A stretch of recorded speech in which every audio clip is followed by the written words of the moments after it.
Transferable skills. My name's Trish Mullen and I am one of the regional managers for CTP. So let's look at transferable skills and what your offering to a future employer might be. Transferable skills are divided into three categories. There's soft skills, hard skills and attitude. And soft skills and attitude make up 80% of any of our success in the workplace and any success going forward in your transition to finding a new job or new career. 20% is around the hard skills, and hard skills includes qualifications. Soft skills is actually how we work. Hard skills is what we do, and as I said earlier, it includes qualification. And attitude is how we achieve those results using the how and the what we do. So there is an explanation. They're a core set of skills and abilities, and they're usually picked up over time. They're picked up, we acquire new transferable skills each time we learn a new skill, each time we do a new job, or we have a hobby. They can be gathered from anywhere. They're actually our DNA. It's what makes us successful or otherwise. It's transferable skills, and they're highly sought after by most employers. So let's move on and look. There's three subsets of transferable skills. There's working with people. And working with people, perhaps you're someone who's been involved in selling and sales. You perhaps have trained, you've been teaching, you've been supervising, organising, a great team player, motivating others, mediating, advising others, coaching, mentoring, delegating, negotiating. They're all highly sought after transferable skills and come under the subset of working with people. Next, we have working with things. And this is more practical, obviously. It's repairing, designing, operating machinery or systems, driving, maintaining equipment, constructing, keyboarding, assembling parts, troubleshooting. That's working with things.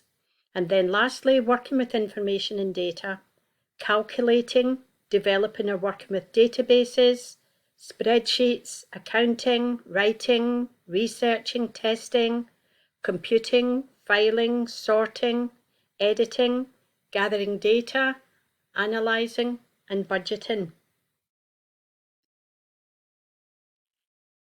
There's never been a more important time than when you leave the military to build your personal brand. To all intents and purposes, in the military, you're perhaps branded by virtue of the service that you're in, the rank that you hold, but is that really who you are under that uniform? So central to all of this in building your brand is you. Now, how do you define that brand? Once you've got a good definition, a strong definition for your brand, how do you then communicate that to future employers? And then lifelong, managing your career lifelong, you have to manage it for the rest of your working life.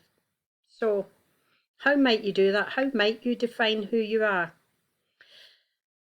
Well, building your own personal brand allows you to manage your career rather than depending on others to do so. But do you know what your brand is? And that your transferable skills are the actual key to building this brand? Who are you under that uniform? And we have a series of career assessment activities within the CTP My Plan behind your password that will help you do this very thing, that will help you actually define who you are and what transferable skills you're offering, what 80% you're offering to a future employer. And why would an employer want to buy into your brand? What would make them? How would you add value to what they already have? So your values, what values would you not compromise on when accepting a job offer?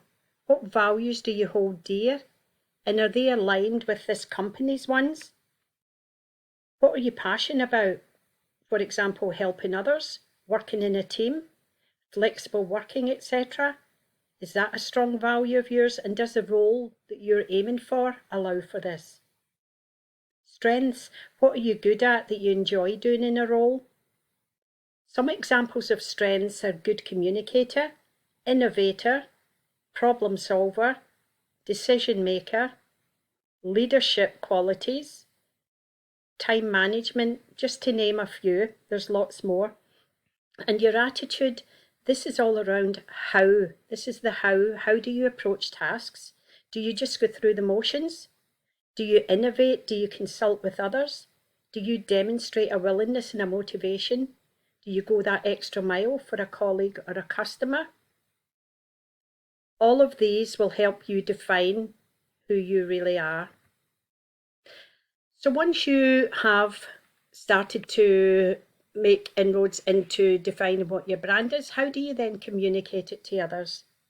Now, networking is absolutely crucial to success in job search, and it can never be underestimated, the power of networking. LinkedIn and other social media platforms are fantastic for this. You know, on LinkedIn, reaching out to other veterans already in the workplace, attending CTP events and others. And you can demonstrate your value in applications by marrying up your experience and skills to what their employer is looking for. Every application, and that includes a CV, should be unique because every employer is unique. Moving on to your online presence. What is your online presence? How visible are you if the employer was to Google your name? If you don't want them to see your Facebook profile, for example, ensure the settings are as secure as they can be and visible to only people you want to be visible to. Plus your LinkedIn profile. This is the professional networking and branding platform and is all about looking forward and not back. Do you have the most relevant industry-related keywords and key phrases dotted within your profile? Which groups are you in? How active are you in these groups? Do you have a professional image on your profile? We have lots of information to help you in the CTP Resettlement Guide, Professionals Social Media. And then we move on to managing it. How do you manage it now? Well, what you could do is you could put together a generic CV or a list of transferable skills you have based on what I've talked about up to now. This CV would never go anywhere, but you will always have it to hand to target when it comes to target specific applications. You could have some headings, for example, leadership, and underneath leadership heading, put 2 to 3 examples of when you've demonstrated this, and demonstrated it would be using an action or evidence-based word, i.e. ending in ed. So for example, delegated, coached, mentored, trained, all of those are evidence and action-based words and allow you to demonstrate rather than just declare. And going forward, always be mindful of shifts in the market. And one example of that is digitalisation. How digital ready are you? If not, what can you do about it as your career evolves to ensure you continue to add value and are prepared for the ever-changing workplace? Maintaining employability, your employability, is an ongoing task. Throughout your career, as you gain new skills, add them to your list, again with demonstrative evidence of how and when you've used them. The alignment model. Up to now, we've talked about what transferable skills mean, and before we move on to some examples of these, let's look at how aligned you should be with what the employer, the industry, or the market is looking for. In order for you to be truly happy in your next role, you need to be the right fit for that organisation. You need to be able to offer what an employer is looking for in their ideal employee, and what they are offering needs to match your needs and wants also, or at least be a very close match. If not, it's highly unlikely that this job will last too long, and that is where a civilian work attachment can really help you. It's a try before you buy type of scenario. You're still paid and insured by the MOD, providing the civilian work attachment is carried out in official resettlement time and not leave. You may, after that week shadowing someone, think this is definitely not for you, and all you've lost is 1 week of your resettlement time. You haven't gone through 4 months of application, interviews, etc., started the job and realise you've made a big mistake. So let's look at some of the hard skills around maintaining and improving quality standards. This could be when all military people, compliance with standard operating procedures, SOPs. It could be around GEMS, when people come up with a great idea in the military and they put that forward for consideration. It could be around processes that constantly or consistently change within the workplace that you've been involved in, or perhaps you have come up with an idea to help make that workplace that you're in work smarter rather than harder. All of this is evidence of when you've maintained and improved quality standards. Now, key performance indicators, KPIs, you might also see them as quality objectives in the commercial world. Now, you might not use this terminology in the military, but think of objectives you were set during a career conversation or at your appraisal meeting. The business, i.e. MOD, decides what it needs to do in the coming year, and that is broken down into a series of tasks for individuals or teams. Carrying out risk assessments in the workplace. You probably do this subconsciously before most tasks and ongoing throughout a task. What factors do you actually consider? How do you mitigate risk? What examples of health and safety in your workplace can you recall, and what part did you play in those? And then we move on to report writing. When have you done this? It may have been a guard report that you had to write. It may have been reporting on others, having an input into SJARs or OJARs.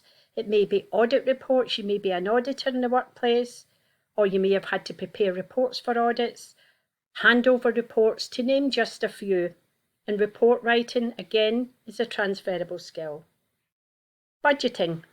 This isn't something that most people in the military would have experience of, but it is a regular requirement for management positions in the commercial world. Perhaps you managed a budget for an event. How did you budget for that? What was the financial outcome? Did you keep to budget? Was it an over or an underspend? And digital savvy, I touched on that earlier.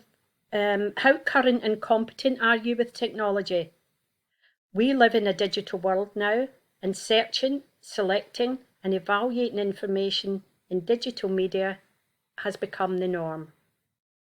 How much do you understand which information should and shouldn't be shared online? And the best way to manage information on social platforms? You probably have lots of apps on your phone, and can you confidently manage and maintain the functionality of these? Preparing shift rosters, I see that in a lot of job adverts. They want someone that can do that. Allocating tasks. Preparing shift rosters, this is a particular skill that not everyone is capable of doing. It requires attention to detail, changing priorities, good communication, quick decision making, adaptability, and many more highly sought after skills. Some soft skills now. Team working. What role did you play in the team? If it was a team leading role, how did you get others to buy into your leadership? If it was as a team member, how did you stand out from your peers? Why should an employer choose you over one of your colleagues? When were you given responsibilities above your rank? When did you use initiative in the team?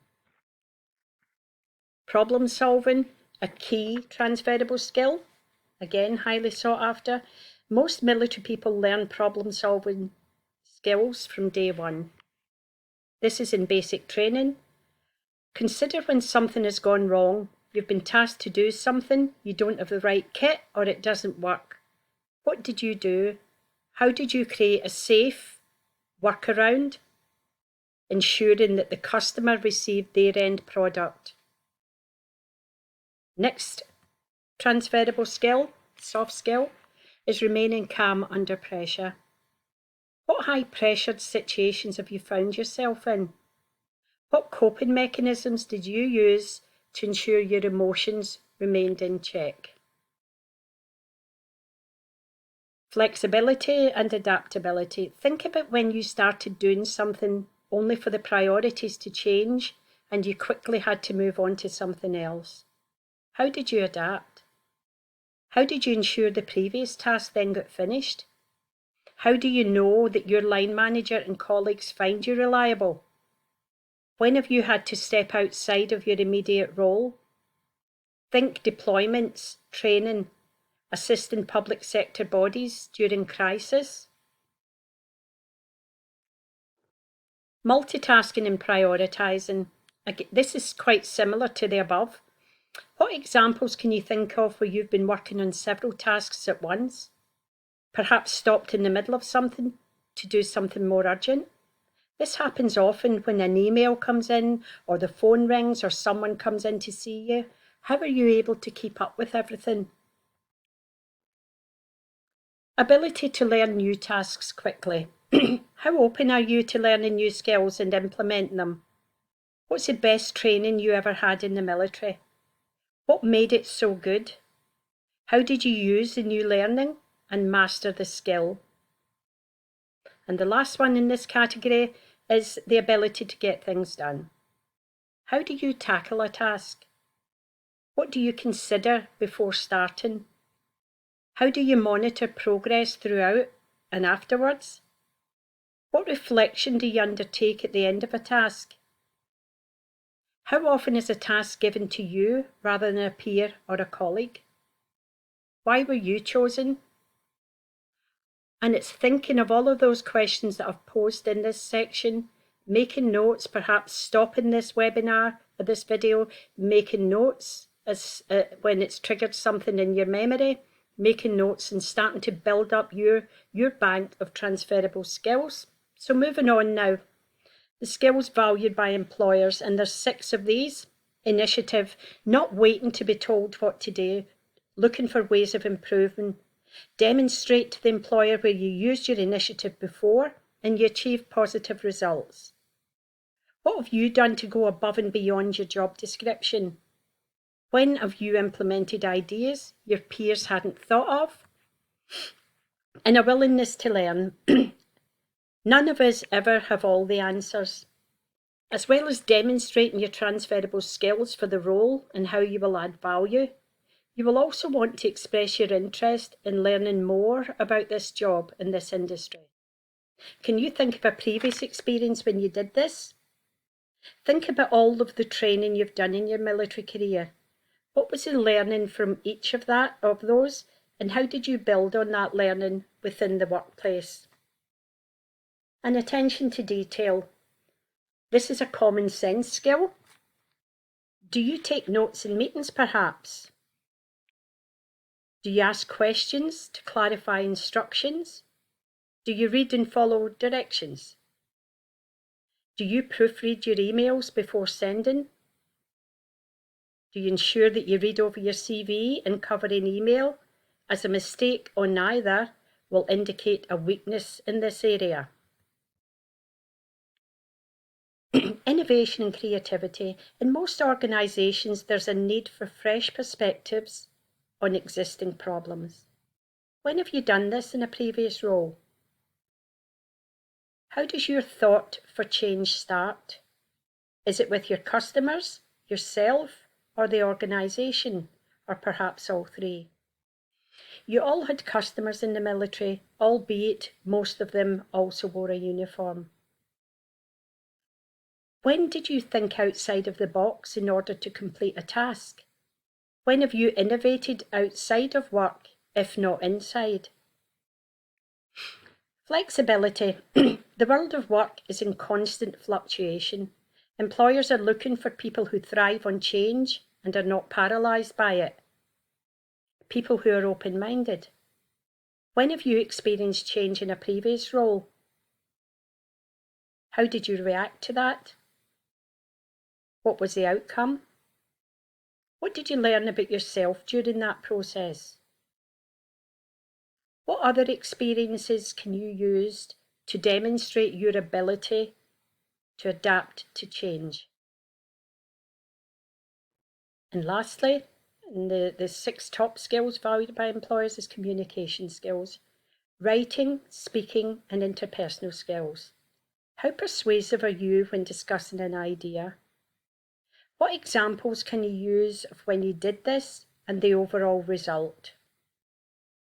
Employers are looking for someone who's engaging and enthusiastic, and your ability to consistently demonstrate this throughout the assessment and the interview process will stand you in good stead. So let's now move on and look at an actual job advert. Now in red, I've highlighted all of the transferable skills, and this is a job advert I downloaded from LinkedIn. And this is in 2020, March 2020. The red highlights the transferable skills. Now, when you are looking at a job advert, and perhaps if you were going to apply for this job, each of those in red should be matched with demonstrable evidence of having done similar in your current or your past role. So it's matching all of those transferable skills to what the employer's looking for. Every time an application lands with an employer, they should be made to feel I'm your employer of choice. Regardless of the fact that you may have 3, 4, 5 other applications out there, each and every employer should be made to feel like this. And the way you do that is by knowing who your brand is or what your brand is, being able to demonstrate that in a CV or application form, knowing what the employer's problems are and how you can solve those based on solving similar in the past. And that's basically it in a nutshell. So the green part is the employer trying to sell to us, the job seeker. They will give you the scope and support to keep your career moving, rewarded with fantastic benefits, discount in store. That's them trying to get our buy-in. They want us to apply for this job, and that's what they do. But you will see that the minority is green, the majority is red. So at this point, it's all about what that employer needs and wants, and what you need and what you're able to offer. Transferable skills. So you need to apply all of this learning. So what can you do now? I think it's around understanding how your transferable skills really help in CVs, in competency application forms, in covering emails, at interviews, at networking meetings. And it's a voyage of self-discovery and learning more about what your offering is to the market and creating and maintaining that better online presence and bringing your best authentic self to every opportunity.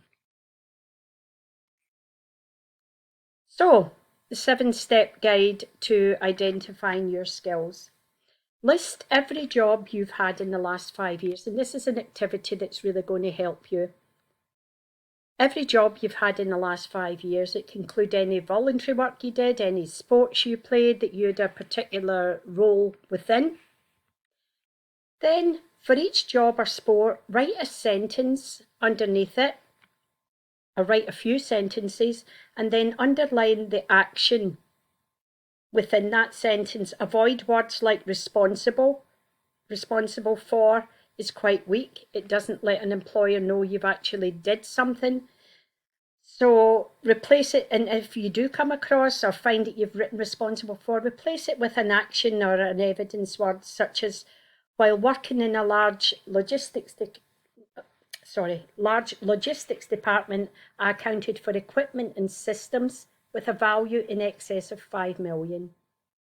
Due to my attention to detail and accurate reporting, my department achieved 100% in each annual audit over the last 3 years. Or another example could be, and listen for the action words, as part of a highly successful security team, I took on additional responsibility that allowed me to demonstrate leadership, adaptability, use of initiative, delegating and coaching, administration, and dealt with any welfare issues that arose with colleagues. Avoid words like I learned how to or I had to, and instead use evidence words that end in ed. When you say I learned how to coach others, I coached and mentored. Or I had to move on to do a different task. I quickly seized the opportunity to make decisions or to problem solve, to help colleagues or whatever. Action, evidence-based words all the way through. Step 3, make a list of the skills and experiences you have that you've identified for future reference during your job search. And your future success will come from your ability to showcase your talents and skills to a potential employer. You will need to demonstrate how you can apply these skills in the company or organisation, and we've touched on that earlier in this video. Therefore, you need to do your research. You need to research the company website, their LinkedIn page, their Twitter feeds, see if they've got a Facebook page, see if they've got an Instagram channel, see if they've got a YouTube channel, and do as much research on the company as you can. Step 5, do a Google search and print out descriptions of jobs that interest you that will help you identify those skills that are being sought by employers in that industry. Use these same printouts as guides for terminology to include within your CV, providing you can back it up with demonstrable evidence. Step 6, attend employment fairs, company insight days, and CTP live chats. We have CTP live chats at least 3-4 times every week, and they're normally over a lunchtime to allow you to maybe sit in your car on your phone or go somewhere quiet and speak to the employers. And it's an opportunity to learn about the skills valued by specific companies and industries.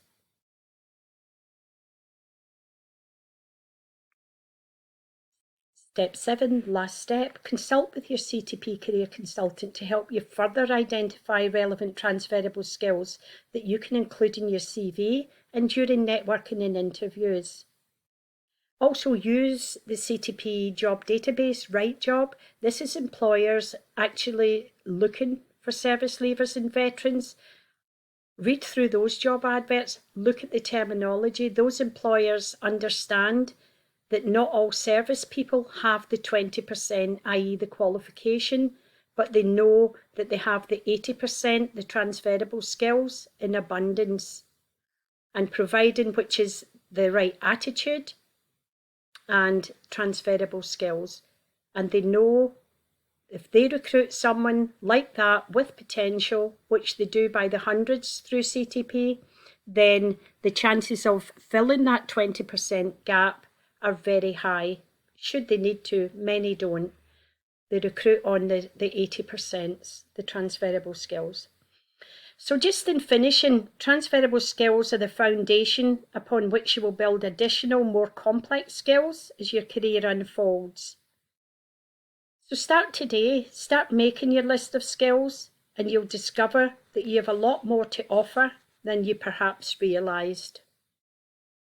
Good luck, and remember CTP's here to support you. We don't handhold, but certainly if you make an attempt, we're more than happy to support in any way we possibly can. Good luck for the future. Thank you.